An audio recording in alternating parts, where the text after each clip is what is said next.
Pathian chibai ibu kangu riang vai te ne na chanchin thwa hril tu ra mi ro ta wangin lalpa tharau chu ka chunga ani chuan sal te ne na chuwa na thu le midel te ne na mitwar nei le na thu soi tu te ti du da tua te chuwa ti na tu te lalpa lu ngoi kum thu soi tu te in mitirani I trong trai bu lalpa kan Pathian min mangai tu riang vai te ne theng pha I mangai tui pui fo na wangin lom thu kan rin cha misual te min chan dama sual salatang te min chan chuaka kan lakai lung oi thui fa pai su kista kal ta min pon su saka wangin zaina tharin lom thu kan rin che I kau han ho te I ma kan lo kal hian I pol na thar ton kan duwe I tharagin minom puila min pol thar la min sian tharam che nang ma bi na na kan thil ti tin reng hi ro puina lo ni sela kan tan tharau lam sot na lo ni turin man min som sa thang che kan tu fil tu om puila ama mangin kan ne na lungin lawin puang le la zai pol zai tu te music lam boy pui tu le zai foi tu te kanin kho ma chan ho poi mo chang tu zong te ro pui na ni tharagin nangin om puyang che min chandam tui fa pai su kista mingin kanom di la che amen ko ran tu buan kan ngai tha nga ko han secretary lo som hu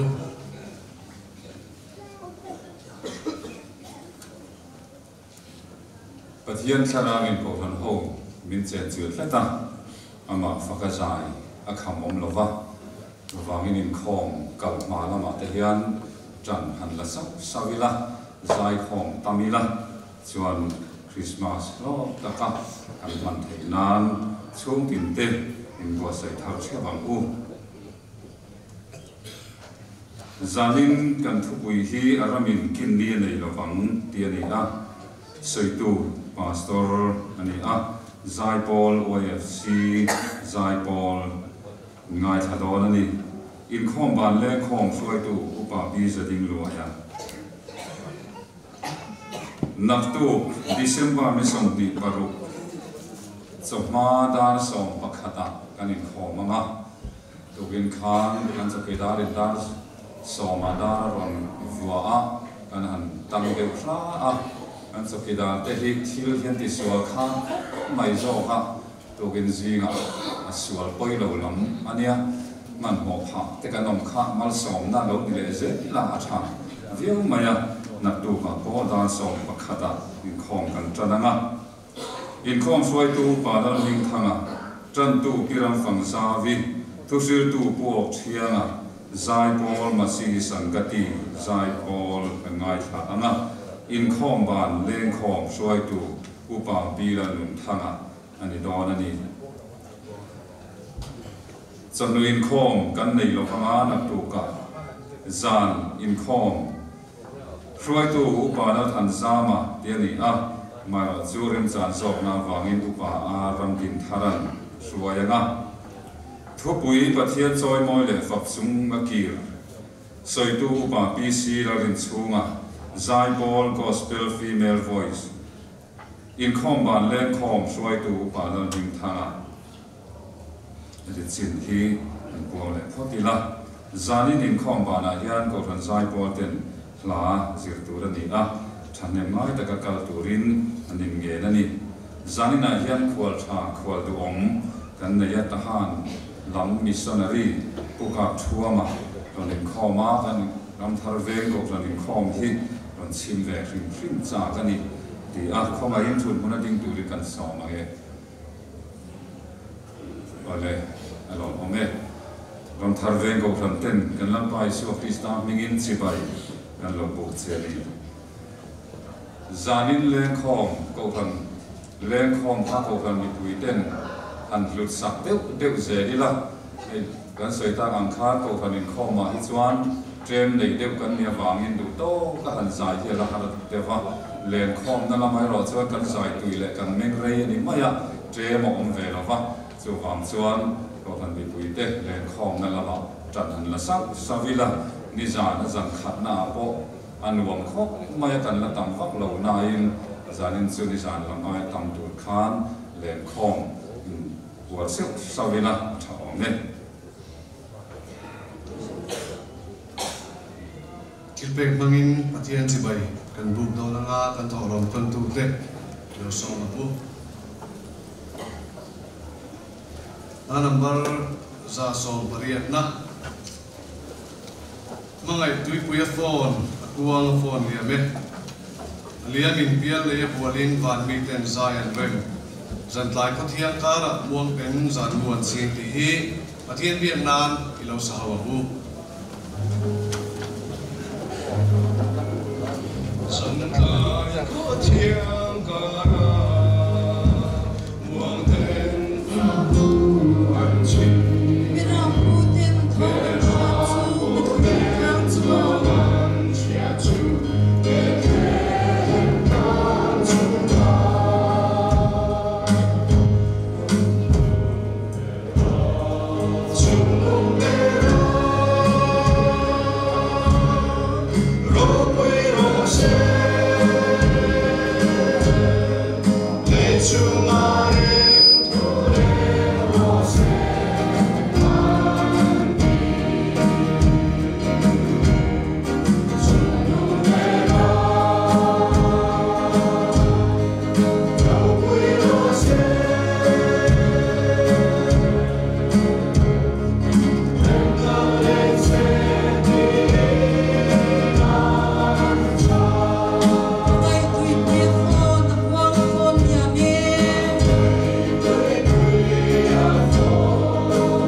in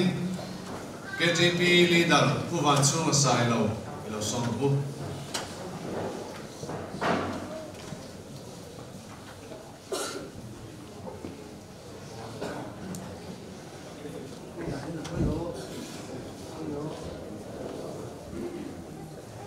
Thiên mạc của trong trại Oil pa, ifa pa, iso Krista, ipega pa in long thu, kan shila che. He chan chin cha, chang zo thei tura, min sian ma pa in long thu kan shila che. Zani na hian, ke ni po, nama chi bai bu kan rong kal khomin, kan ne yang chun thil bek te kan rong king khom le a. He te hi ram zam na na min man sak turin le. Kan zavaya ta na betu te tan po mal som na, ani zui zel thina turin. Ikut draw puya ifa pai so Krista mi nganon hane.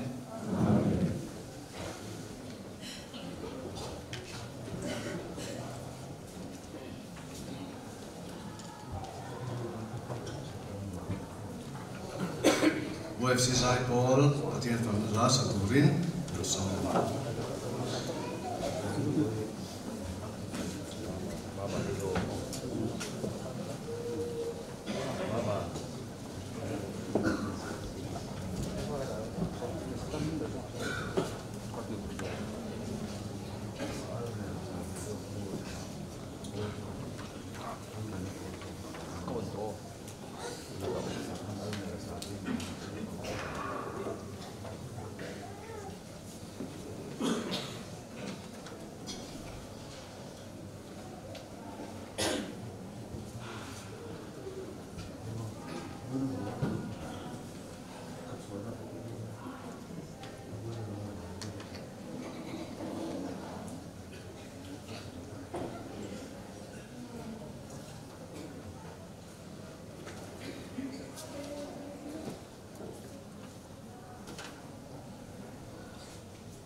mai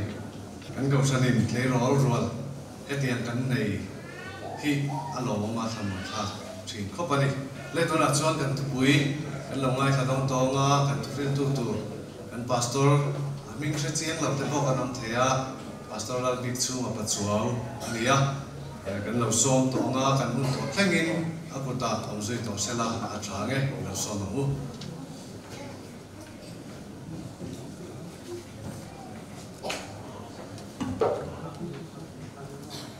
Pathian thu ilong ai ta mu zong nei sai de ka bu bung ku chang sai ilong ai ta mu isai bung ku chang sai asor karna anyat tu langa aram chu ngarem nei to pinta ane lawang thudik mangadik takarorenin davidalal thuthenga thunga atingedang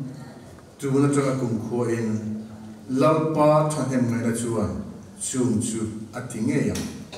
hei lelin thar ania in le khapo ka chon khathiang khan a in hiak lowanga a thui deu threk boka na sa tong bible tam zok zuin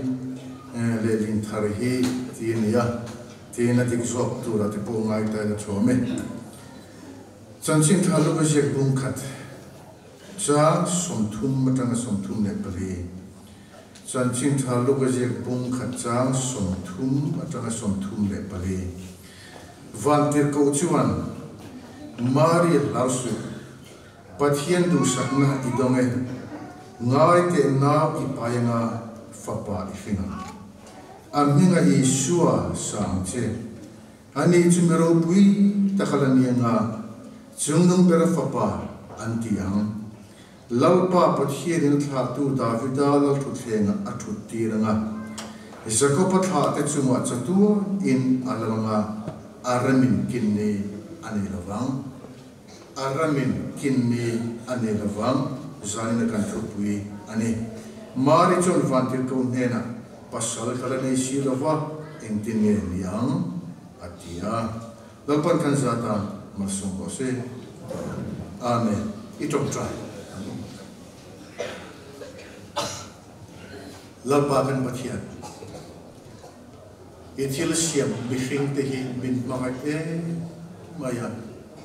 min pol ichaka min kom ichaka amai roji pol thele kom theipo ne level suala wangin la taka kan umsia chuwam chuni pol the kan thia I ram chuke mania ginaloni thene turin if a pamalne chun lali shu Krista chu min perimot maine lalpa kan loba lom thu kan thulache chu rama chen ve tla ke ni ho min silva yan kan loma chu chan chin tha fe tu le nei tu lalpa bal min solvangin kan lom thu kan soi kongai takin ke mani ni ram chu din aloni zela ti nge aloni zela ti zau aloni zel thene turin kan zari tharau thin rim chon min pol zelo che kan lalpa isu Krista ni kan thila che amen pekle lo ho in khom thakho melo mama tu wang chuan zari na chuan in fiat hiam tu de turin thon thu soin soi kadwa ten nemen chuma kha hai boninga thelo wangin kun kha soble churin kan wa voin chodua kha ram thar noda to feel to the road upar panuna chuma in khom ban holu hayalo thuwa chodu thu soi turania chuma thu ka soya chodu upanuna a soi le thidolo soi chun jom me ro telia ka soi le ta a pop thol tu ka ne ka lom kho maya amai ro chu par panune ro chu mai tu om lova tu na acha alu hai arsanan to mai te kha ania janina yan bam ma mai la hatam jo ke chin mu don chung lova in mengre le don ni zanam tho khan chu wang chuan ni dang ai ka soi re don angai thapei te tan a pei lo chu in lo mu hil mai don ya adu chu in lo mu hil mai la a mai ro chu angai thapei te tan clean a rei deu na kin a chan chu a ramin kin ni nei lo wang ti hi soi tu te chiam a on lo wa a chan chu a thu pui hi zo le a ram chu cha tuan dai ni ti kha to renga adangan soi vak ngai na po om lim lo ve am mai ro chu a ram in kin ni nei lo tu ra chu a bul la tangin no pang te te te pun a hiat hiam te thei turin han soi ka du ni kan pathian he pathian lung len thin ya inoi kan pathian he lung len thin na por tu ra dua kom tu adu ve ni tu lai trong kamin soi la star tu ra du ve mo tu ma star tu adu ve ni kan pathian ya chu wang chuan ho te u mi hring i siam te atia an siam ta ni chuan eten huana chuan a thil siam mi hring te chu ada pathian khor thin a thil siam te manga ya ko du thin le wang khan eten huana chuan pathian chu su le tharu ruka a thil siam madam le vite ka az pola an zu koma an instar veni mo adamate pathian te evite pathian te kha an instar veni nuaman ti ve ema eden huana thing noya thing ra tui tak mai noya kha an leng vela khan la photo buta te eden huana khan photo buta on ring lo ni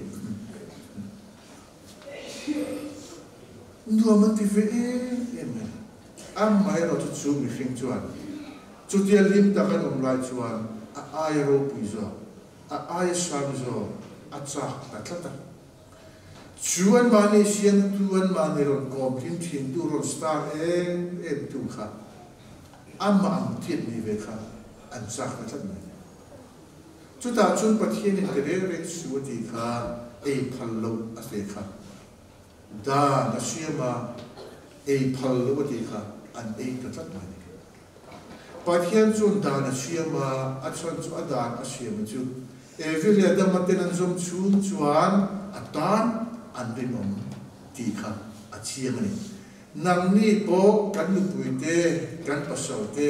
kan ngai zom te chu kan thin lung chu la dan oma kan lu pui chuan ka pasau chuan kan ngai zom chuan chu tien chuan ka la ka tiang chu tien chun rin omang chu tien chun an nuang ti dan hi jiang lo dan kan nei la kan amai ro chu khan yet bel chuan nu bui la ka kan ti tawa pasau la ka kan ti tawa kan ngai zom te pon min du tak tak lo ni kha kan ti phani vile adama te pon pathian tan chun lo po chita pathian lung a oi de lawa chu wang chuan ne den guna ta chu the chua ka pathian nen chuan an in pol the ta lo pathian nen chuan an star the ta lawa amai ro chu kan pathian lung le na chu re the la a thil siam bi hring te chu am pa ngai bok sia a khongai bok sia a chan chu sualan tuwa cha tuan bora na kal mai tu te a pol the to lo tu te he khofe la mangai ta ka siam chu sia lungai mang ang chapa an om reng mai te anin hava anin sia anin elrela anin ichi tona anin ham pui ve an thiu thina pathian bil rona em pathian bil ana chu mi hring te chu en thina mangai ta ka alo en kola alo pol thin eden wona lim ta ka lo chen pu chen te kha suala wang chuan an mani le do in ti siat tu min an beya anin rela a chakin ka chakati a chaklovin Shromatia, no. Atsak chuan chakalo te nei ang zong te polak sak tumin abeya. Chutien chuin pom nek na rama in elvel na in ishi na in ti na rama chuan an lo khosa ta sili. Pathian dil ru chuna ema Eden huana asyam tira anpol anga kharam Eden huana aram adin anga kha pathian chon din le dua alung ale chuan pathian chuan thian ngai tua ta ka fa pamal nei chun he khove la yan karam din turin ti le taila Eden huana karam kadin lim take en ma engeni turuk en ma pom lova kathil siam mihing tenena kanin pola in rem na khamuan na limaton ling nena lim taka kan cheng sa huang khan kathil siam mihing tenen yan in rem le ka duwa chu wang chuan karam Eden huana kadin na kha kadin le theina turin Lali Yeshua Christ dai khovela kapian tirtiam atitani. Lali Yeshua Christ da khovela voinia lo pian chan chu thil dang ne lo. Eden huan a ram din nang ka din le adune. Chu chui bai to chiam. Chu di zok so din bai to mai to. Eden huan a pathian in apola ami thil siam te pola pathian ne chu em ma thuru kom mia lo mai in pola fam ki ma in pola mi ring chun khamwanga an lungai lova an trap lova an tin lung chu de la zalen no ma rim na ong ang kha lung kha mi ring ten kan chen le ne durin lalpa chura ka lel moi ngoya khonge khovela yan avoi dinata ram kan din ne Jumi ka ram ka din le tina turata ne lo suara tu tota ta fangin suara ka ta chan ka man ngai sia ju ka ram dik ta ka chu cha din le turin ka fa pa mal le chu ni ka petiam ka la top me tinga dia chu va chu a fa pa mal le chu na chu voin dia nga khan pathian min beringot nang ma khan aram din adwa va chuvin pathian na fa pamal nei chu khove la rom tir he hi chin che chiam he khove kan ti hian kan sui chi na ka tua amai ro chu nang ma awang khan nang ma khan I ram aram chu lal pathian din adwa lal Yeshua aron pian tira nang ma khan aram badin chen dure pathian afapa aron pe chen Amai ro chu aram din tur aman ruate ro chu du tui lo khop mai ke ni ai adu tui lo so ena tinge chu aram din tura aron pultan nama saber afin tu apai tu ra thandani ama khop mai dra mari Nazareth mula thingkam nula akhamne makve khop Jerusalem nulan ang tak hausa tak mo le katiam tu laini Instagram mangtiam Instagram te enki mai tu laini du mo king ke ti zong profetiam ang mangtiam kha thang lovin Nazareth khotere te chu mai pialama mitin jitang namrang sang khosak na hun Jom po an paihil na mun yu aman ngay Nazareth nulaka athang kan. Pathian hen adu tui. Amay roju adu tui lo na chu he khovel thil a thil lo ni. Amay roju adu tui na so ne roju kamarika varjin. Varjin chin khetera. Nulat hian din liba in an khoi poilo. Chu tian me chu pathian du pasali nei ma chuan thian pe to chu pathian du dan ber se chu bi piala ma pathian mari ina chue marin kanunin lalpa a choi mo ya de chu biam je chu marin nun le pathian nun ka in som kada mari du dan ka pathian du dan ne pathian du dan ka mari du dan ni boklo Chutia ma pathian le mari nun dan chu in zon kata le wang chuan pathian chuan afa pamal nei chun lam Isu Krista pai tu tan kha athang lo thei athang lo thei chu he ko vel aram din tura bul atan da na chu anne le mai tu thin tang nula Nazareth nula lekha po thim lo amai ro chal pa thim lu en chin tu chuan adu da na nu che athim lung le athim lung du zo in ang khane lal pat athan than chuta achi bai muk tu tu ra athan ho ti kha amak ter beram pu de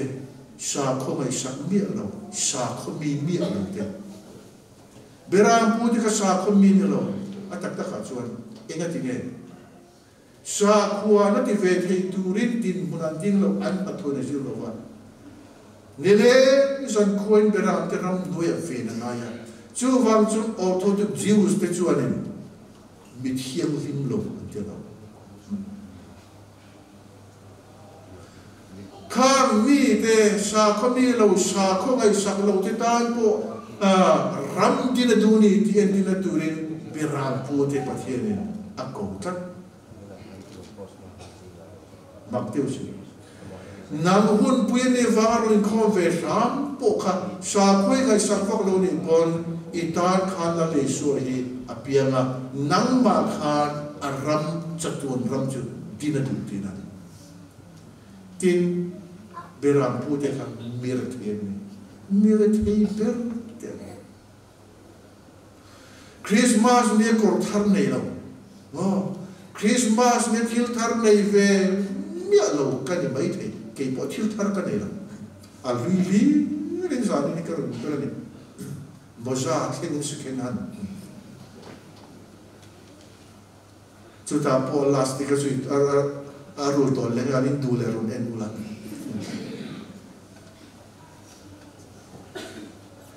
en ma in nei lo ne po en beram pu te po khan en man ne le beram zun le beram e rim nam rum rumin lali Isu Krista ka chi po en fu ka van pathian khen pom ve tho chu van zun e nga re thei ni po in tla rum su lali Isu Krista itan ka pianga nang ma khan ka ram din ka du ni atira i re thei na kha in tla rum nan bang re lalpan na fere nile tuge chi pai tu dam kha aram din tura aram che tura du te jin li kha persian mi fin arsilam thiem ni nome mi fin khovela mi fin le khathim akota arsian bua anon zuya chu chu ne soi he khover thiam na te fin na te thiam sa na te hi chatuan mit khen pui tu tu le he khover thiam na sa in nei mai the am mai ro chu I ma mo chu pathian ramani chu chu nei min shira tum chu chu war chu le khai thiam sa ni the I ro pui ni mai the khot sak mi fin te po hi ar chi jir mi fin akhun la ya mi fin le ka thim ma se an ma mo chu ran cho pe na khenga mu no se na Isu Krista chi bai bu kha an ma mo chu chu wang chu ni hau sa per te tan po la Isu Krista ya lo pia tin khan ho kha mi hau san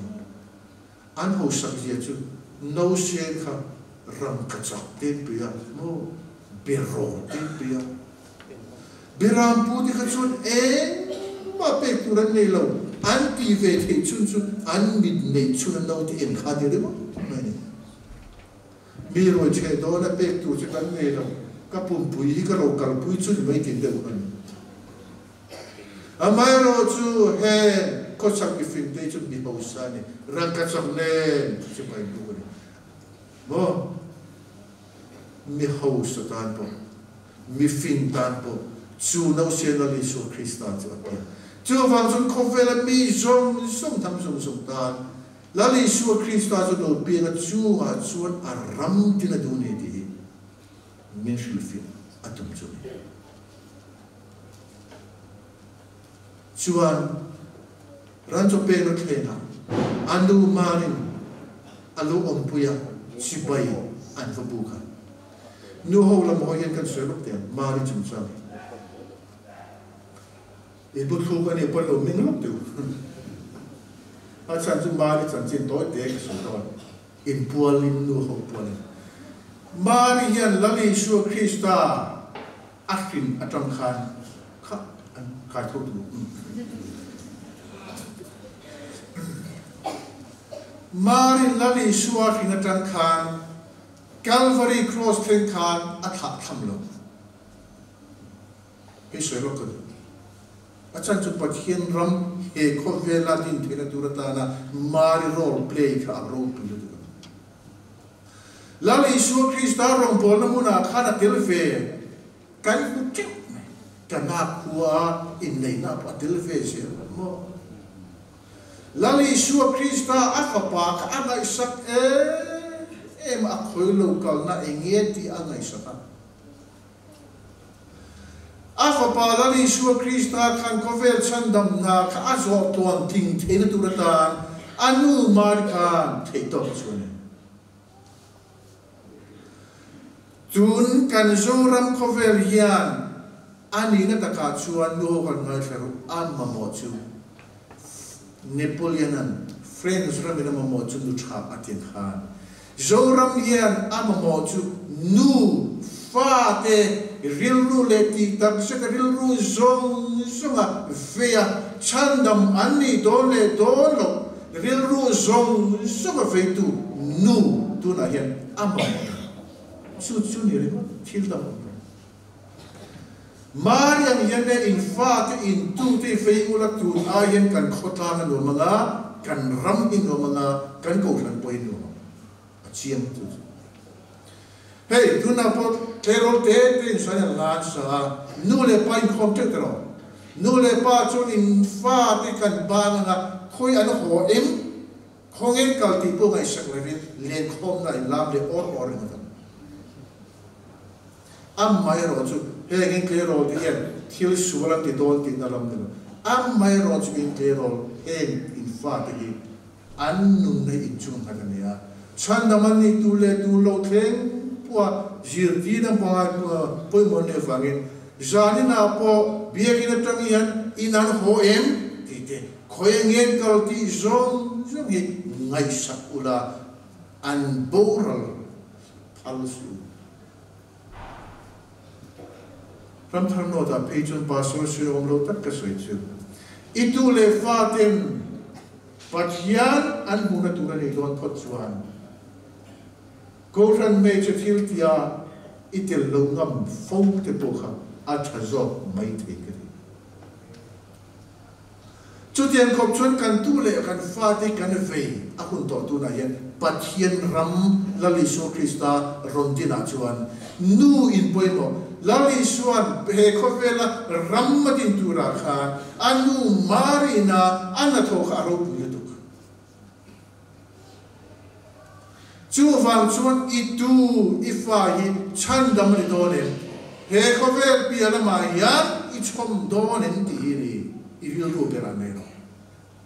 chu wang chuna sana le a hotline ni pon da bi da tu pon de rose phone tut la alo ho ma Trong tra yin mulovin ka thin ro ifa pa ifa nuka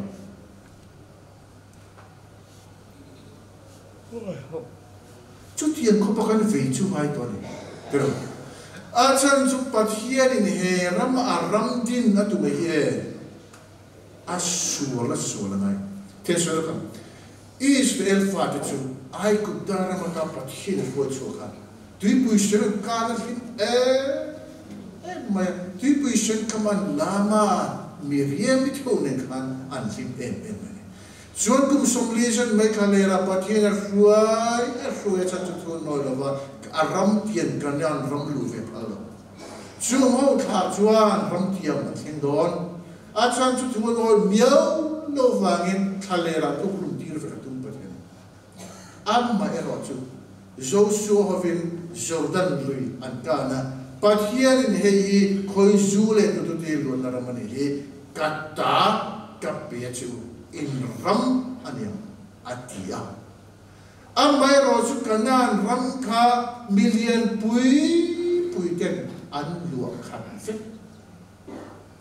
chuan zo suale a ho te chuan sor dan luinan kan chi atang chuan enge anti sakpe chu pathian in he kanan ram hi in ram atan ka pe chuati kha in do no manga an sur chu ba sin voi ni ten khuam an la sur pero voi ni ten khuam an la sur ba tan ba nang po pathian in karam ati nang matin in chu ko din tur kha trong trai ringo da din thei anilo tharum ne at ka kan bi ngai mo so re de do ga dikha reformation hun lai khan tum so bi so le pangana hun lai de la khan Martin Luther ten ko ran siam than na bulan tana chuta chuan pui thian to khan ne an rem siwane an rem siam ta na chuan pui thiam chu apin dana lo tong trai na tan Martin Luther ta Martin Luther ro chu ko khera te daya te chu ko ran siam than na chu atam a pui amai ro chu pui thiam chu voi khat chu in lan ang rem sia angin a on ta tat mai chu ta thiam bo chuan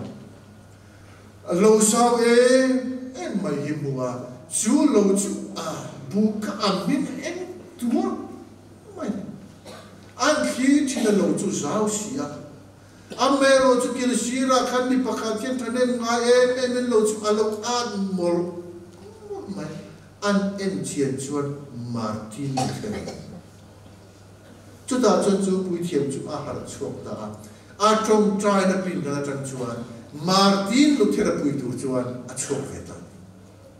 trong trai lo tu ti na lam kan thei to kin kan trong trai na kan trong trai na chu lo tin thina turin a takin kan ti de lai kanan ram po chu Israel fa ten pathian ka pe chu ti ren chu sia mun nam ne an sa chu anga yang khan ke ni ko kan chu kwa kan khota ha kan ramayan chu aram chatuan ram achu dina on ve tak tak thina turata na ro chuan kan mun nam ne kan beya kan in sa chu ve ngani enga tinga chu ram chu em eng vanga chu ti ta be ngai ngani a chan chu ram chu chatuan dai ani to no ram he ko ro da ram te chu e chatuan an dai ngai lo tro kesi kanena ai gu ta lam ro pui voi ne pyramid ro pui satu te mami siam tu te voi ni kan fin na khovel pun lo ke parlo ai gu ta ram kha kan kel ve mai aral zo to Chumiswa chuan Greece lalram Alexander Ropi hovin Greek lalram Ropi en khovela tinania amai ra churelo tia atu bolo leta Chumiswa chu khovela Roman lalram alo chuleta Churom chu khovel zong ta opani bermai anlal em man thune em man fin em ma voinia internet in ka fo chuan voini khen pua rom hovin kong pui an siam dangla makzia te kha andam maktin min anlaina zumai darun ko pui ro pui tak te tui hiam li man nei thina turatana kilometer som ta la po ni se an lak dan mak tak hiam ro pui tak te kha voini khen yan khovelin baklate ammai ro chu roman lal ram po chu voini chu bu to rom to rom te Chumiso kan kriat pa khovela ram ro pui chu British Empire. Kompidu ram ro pui sia chu ni ka seng la wala ram ania dia. Aram pa kana ni ka lai da ram da chu lo chu me no. Ni ata seng lo. Amaya chu British ram ro pui en miso te po minti tu da ya. Chanchin tha mino filtu voini ka kan nei san sap o po chu voini a chuan lal ram ro pui an nei tar an prime minister te chu vai ni ta ka ma ni tar an prime minister te chu vai kan dil ro lo na ve vai kan ngai sang lo va gen British mevina an prime minister vai ka nei ka chu kan dil ro khan na ni khovel ram hi chwe chatura le thelo ni amai ro chwe hi chatura ni lo va gen chatua ka mai to thiam to ko ri apoi lai per su ni he hian chatua na mai to thiam lo va gen hun re lo te ka lim thok na tu te hun re lo te ka lo na tu te kha ka poi pui ta so thila amai ro chu kan pathian chuan chatuan thir turin san na hen min du sin tro kan pathian chuan chatuan thir turin min du sia he khovel reilo te chau bai tu lovin he khovel reilo te na he khovel reilo te chau khamon na thi ngai sak lova te na na mang lovin aram chatuan chu thir turin min dua achan chu he khovel aram din le he khovel pialama aram din chu a in zom tlakatin no a in zom tlak he khovel a voine la li su Christian ram adin le he khovel pialama aram kan ti van ram kan ti he thil in zom tlak a in zom tlak chu wang chuan he rama hian iti thar lo chone van ram arama khan ikal don chuna he khovel aram a hian nang hian iti thar pe lo chuan he khovel pialama aram a hian chan vo inai don chung lo re chian tu chu wang chu lom he khovel a hian aram tin pathian ma alpha pamal nei chu hial po min pe na chan chu pathian ram me ro chu khovel lal ram te kilometer te thian lova alal ram tu thin lunga khan adani ithin lung lal ram kha chu asau tu ke kilometer te thian lo achan chu second khan le ka po he begin chu yom rai ren khan in me khai London in bodro hafan sau fin Israel lai nge po khan ithin lumin dro in khan bin khai lo thuta ilal ram ka acham kal sia achak bok sia communication te khatsak and networking khatsak ani kan thin lung chung lal ram pathian da ye arro pulo duka acham kang le chu wang chori thin lung lal ram khate chino amai ro chu thin lung lal ram zong so kha lali su Krista chu lal berne turin voine hian alo piama chui thin lung lal ram ma chu he khovel la hian lali su Krista chu lal ber a ipom mari chuan satuan atai don tu voine lali su Krista lal turin thin lung lal turin pom khan satuan atai ni chu lal ram chuan chatuan a hol tlam dona he khovel pia lama ram a chuan singwin yom don a chian ani chu wang chuan til ko pol a chuan he khovel ai chuan he taksa chatuan dei lo tu hi lo ong ropin lo chak lo tel ma se lagi ndakina chatuan taksa kan la chak dona chu chatuan taksa ral to lo tu chatuan mi kan ni hun tu chu kan ngar lel mai ni ati he khovel yan chatuan bekla da tirasin atak ta khachon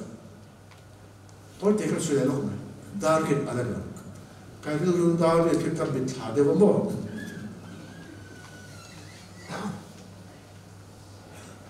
he khovel fam kin lo pathian siam ba chan ne ka fe chuin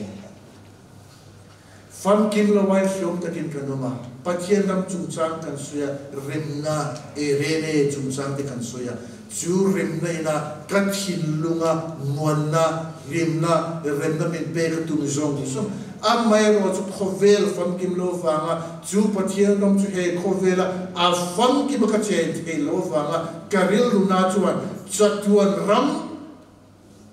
a fam ki mun tu chu bu min chap te la min khak hoi tira chu ram ka tlenu na chuan he khovela ka fan kim lo nei ti fan kim nom to na he khovela fan kim lo na va na ka lung oi lo thin te ka thin lim thin te midang ka el rela midang ka huwa te midang ka it sik zong so ka fa ka ril du hale na zong zong te po chu chatuan muna chon chung chu on to lo wa ka fan kim ve to dor ni ti ka ngai tu yan chu mun chu ka sa le thina ke ko ka ngai thin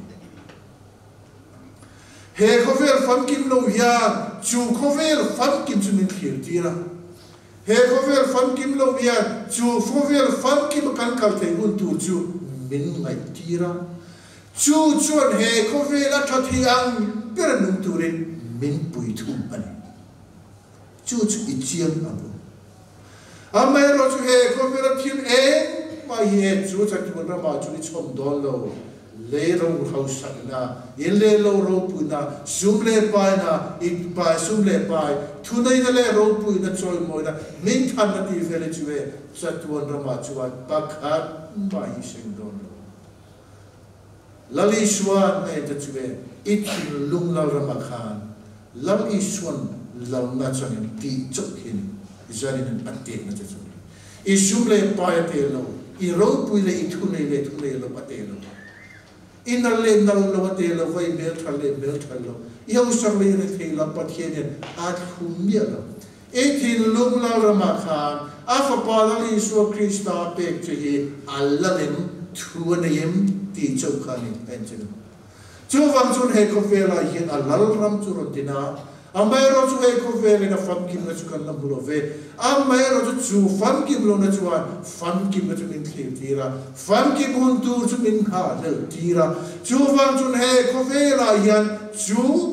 ram lo thek tu chu ngain chakin tin ko pola chu kan rumne atiane lalpan kan satan asum rose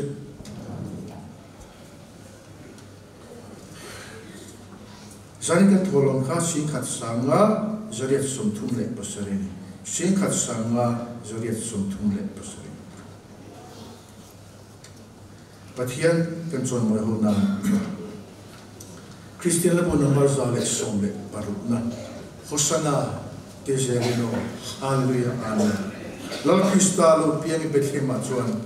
atong kam chum mangai thu nam tin dam na ni lo takin avam hosana ti him te lekin him te sak to mango sa chu nak tu bane chuan Christmas ni lo to lo lali shu lo pian ne he Christmas ni voini kher kheli chu a thei thein jani chu kut kan be na ilam sa kan chu lam ro ke pokat sak chu karon lam fiang jani chu phur vetla tho tir vak po hi mai lo sak chu lam ve mai tu ne kut be ni la alam thei lam la ke ro lo ti pokha ilam ngo chu be so chuan mal som ne kan ti tom ton ne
tunai hian